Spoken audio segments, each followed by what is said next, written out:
bisa gitu loh ya, baru lulus S1 di umur 35 tahun. Ya, berarti sekitar 17 tahun nih sejak keluar SMA, saya mendem di kampus, ya. Nggak lulus-lulus gitu ya.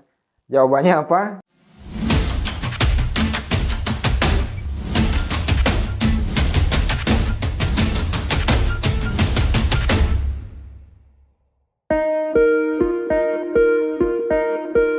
Assalamualaikum warahmatullahi wabarakatuh. Hai teman-teman semua, gimana kabarnya nih? Semoga kalian saat ini dalam keadaan sehat selalu dan semakin sukses tentunya ya.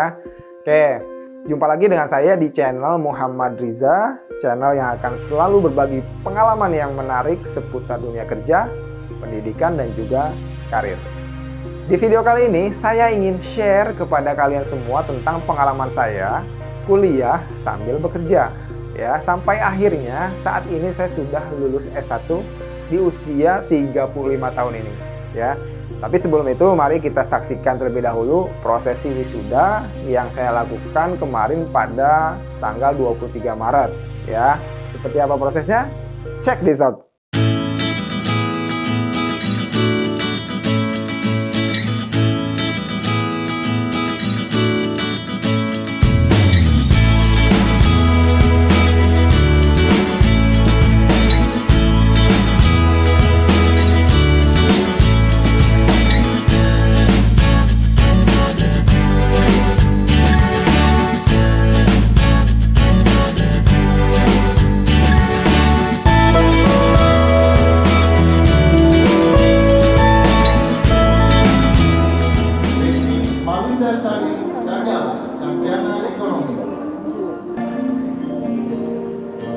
Muhammad Riza, Sarjana Ekonomi.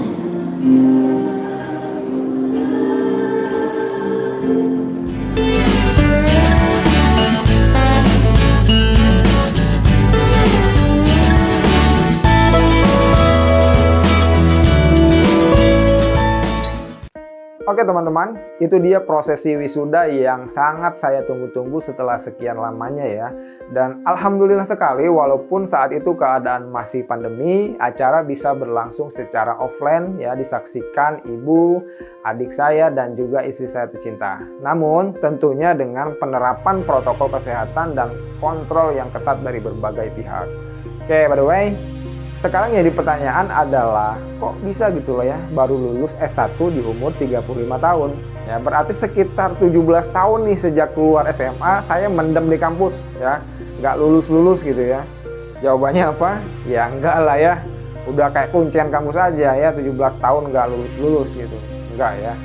Alhamdulillah saya lulus tepat waktu ya, selama 4 tahun. Cuma waktu itu saya baru punya keinginan untuk daftar kuliah itu saat saya berumur 31 tahun. Di saat saya sudah bekerja dan juga sudah berkeluarga. Nah, pertanyaan selanjutnya, kenapa saya bisa memutuskan untuk kuliah saat itu ya?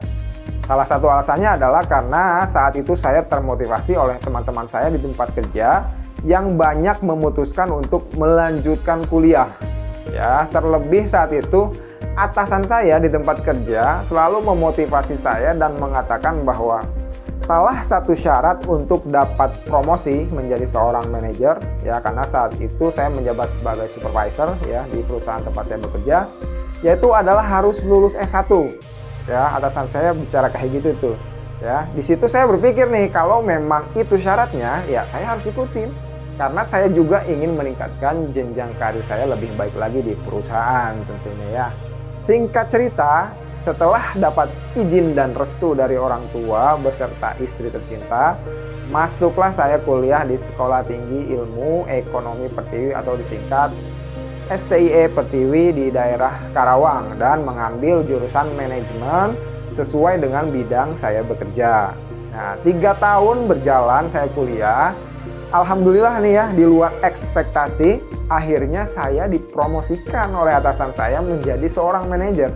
Ya, sesuai harapan dan tujuan saya di awal sebelum saya memutuskan untuk kuliah.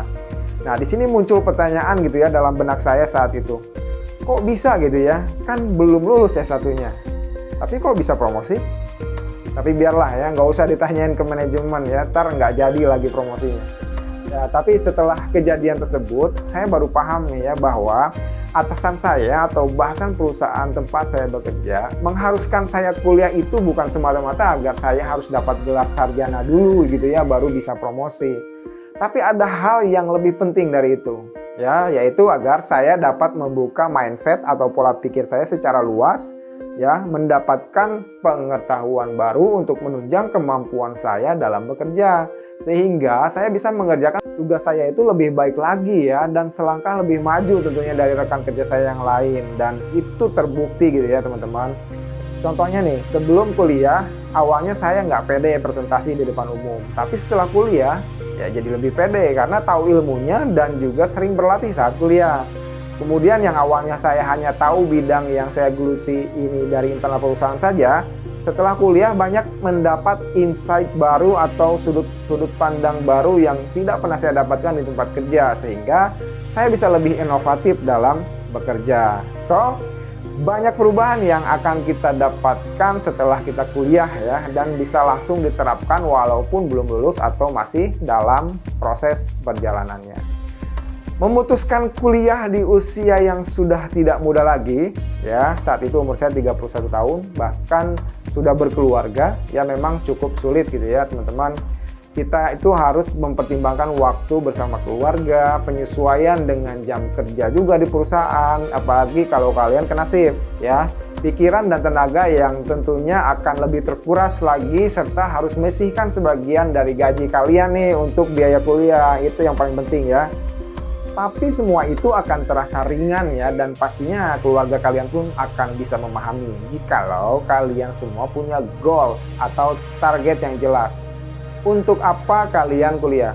Ya, misalnya, oh saya mau menjadi seorang manajer nih di perusahaan tempat saya bekerja, ya, atau saya setelah lulus nanti saya juga mau bekerja sambil mengajar sebagai dosen, ya, sehingga kalian bisa meyakinkan keluarga kalian dan keluarga kalian pun akan merestui untuk kalian bisa melanjutkan kuliah. Nah, jika kalian punya target tersebut, kalian juga akan lebih bersemangat ya dalam prosesnya, dan pastinya akan menganggap bahwa kuliah yang kalian jalani nantinya merupakan sebuah investasi yang hasilnya nanti dapat memberikan keuntungan jangka panjang ya dalam hal kesuksesan karir kalian. Nah, kalian juga harus pintar-pintar cari kampus yang bisa memberikan solusi atas kesulitan-kesulitan di awal yang kalian akan hadapi tersebut ya. Selain nilai akreditasi untuk jurusan yang akan kalian ambil itu harus bagus ya, minimal terakreditasi B lah ya dari Ban PT. Ya, kalian juga harus cari kampus yang mempunyai jadwal perkuliahan yang fleksibel dengan jam kerja kalian sebagai karyawan, agar tidak berbenturan dengan waktu kalian bekerja, serta tentunya pastikan juga yang biayanya terjangkau gitu ya oleh kantong kalian. Dengan kata lain ya murah tapi berkualitas.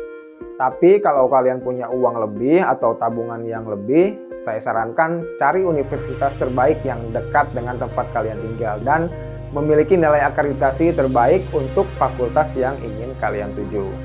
Nah, saya sendiri kuliah di STIE Pertiwi ini melalui proses pencarian yang sangat panjang ya sebelum benar-benar memutuskan untuk mendaftar.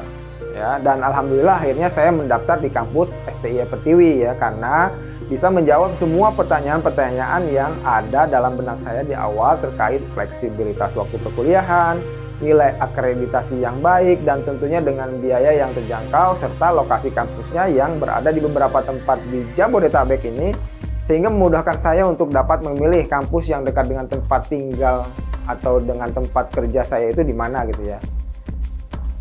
Kemudian wisuda angkatan tahun 2021 ini juga rencananya adalah wisuda terakhir STIE Pertiwi ya, karena tahun depan akan bertransformasi menjadi universitas dengan beberapa tambahan fakultas di dalamnya.